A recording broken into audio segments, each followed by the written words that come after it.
দেখতেই পাচ্ছ বন্ধুরা, আমি রান্না করছি। অ্যাকচুয়ালি অনেকটা ব্যস্ত, নিজে থেকে করছি, অল্প রান্না বলে সেরে নিচ্ছি। পরে আমার আবার বাড়ির রান্না আছে, সেটা সেরে ইভিনিং এর অর্ডারে হাত দেবো। যদি পসিবল হয় দেখাবো, তা নাহলে এই ভিডিওটা থেকে কিন্তু রান্নাটা শিখে নিতেই পারো। ওকে। প্রথমেই আমি একটু ভাজাভুজি সেরে নিচ্ছিলাম। তোমাদের উদ্দেশ্যে বলি, গাজরগুলো একটু পাতলা পাতলা করে কাটবে, কেটে একদম ছাঁকা তেলে না ভাজলেও হবে, বিকজ এই যে আমাদের প্যানে যে তেলটা থেকে যাবে সেটা দিয়ে পরে আরও বাকি কাজ হয়েই যাবে। তাই পুরো একদম ভাজা না করে হালকা ভেজে তুলে নিও। পরে বিনসটা একটু তেরছা করে কেটে একটু ছুরি দিয়ে কাটবে, সুবিধা হবে।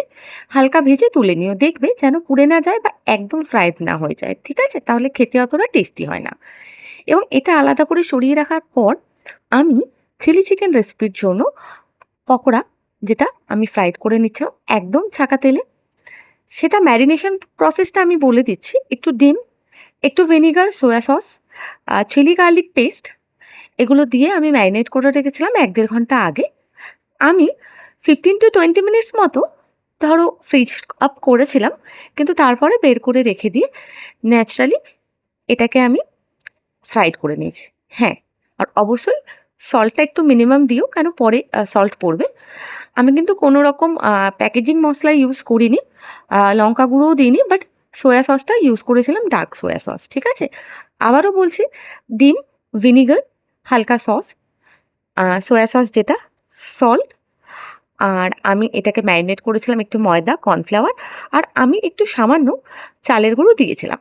তোমাদের যদি মনে করো চালের গুঁড়োটা স্কিপ করলেও পারো, বাট কর্নফ্লাওয়ার কিন্তু ম্যান্ডেটরি।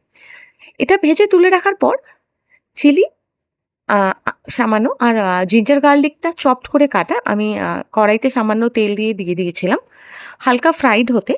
এটা নাড়াচাড়া করছিলাম, দেখো একদম কম আঁচে করো, লো ফ্লেমে, না হলে কিন্তু জিনিসটা পুড়ে যেতে পারে। তাই এটা একটু স্পাইসি অর্ডার ছিল, তাই জন্য আমি একটু চিলি দিয়েছিলাম। আর যেটাকে বাংলায় বলা হয় একদম টাটকা কাঁচা লঙ্কা।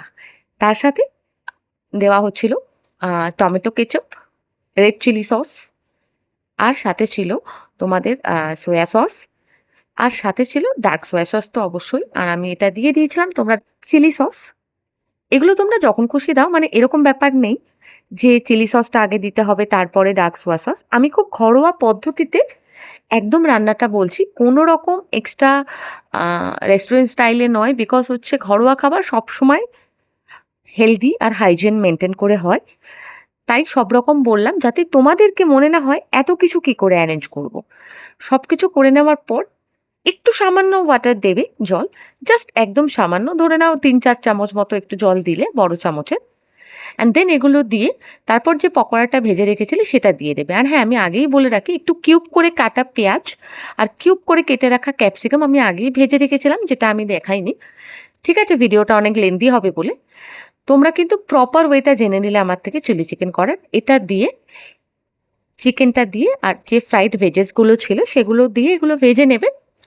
ভেজে নেওয়ার পর কেউ যদি একটু বেশি স্পাইসি চাও, তাহলে অবশ্যই ব্ল্যাক পেপার মানে গোলমরিচ দিতেই পারো। সাথে পরে কিন্তু আমি মশলা দিয়েছিলাম, শুকনো লঙ্কা মানে যেটা ড্রাই, দিয়ে দিয়েছিলাম লঙ্কার গুঁড়ো, যেটা প্যাকেজিংয়ে পাওয়াই যায়, একটু হলুদ সামান্য, একটু সামান্য বিট নুন। আর হ্যাঁ, অনেকেই ড্রাই চিলি চিকেনের ক্ষেত্রে চিনি ব্যবহার করে, আমি একটু হানিটা ব্যবহার করি। হয়ে গেল আমাদের রেডি চিকেন। আর এই যে দেখছো, ফ্রাইড রাইসের জন্য আমি কিন্তু চালটা বসিয়ে দিয়েছিলাম, সেটাও তোমাদেরকে একটু দেখিয়ে দিলাম। আর যে ভাজাভুজিটা করে রেখেছিলাম, মানে ধরে নাও এই যে ফ্রাইড রাইসের সাথে আমি ক্যাপসিকাম প্লাস গাজর, সেগুলো মিক্সড করে গোলমরিচ, গরম মশলা দিয়ে সার্ভ করেছিলাম, কাজু বাদাম আলাদা করে প্লেটে আমি সার্ভ করে নিয়েছিলাম। তো পুরো ভিডিওটা জানতে কেমন লাগলো জানিও, কিছু জিজ্ঞাসা থাকলেও।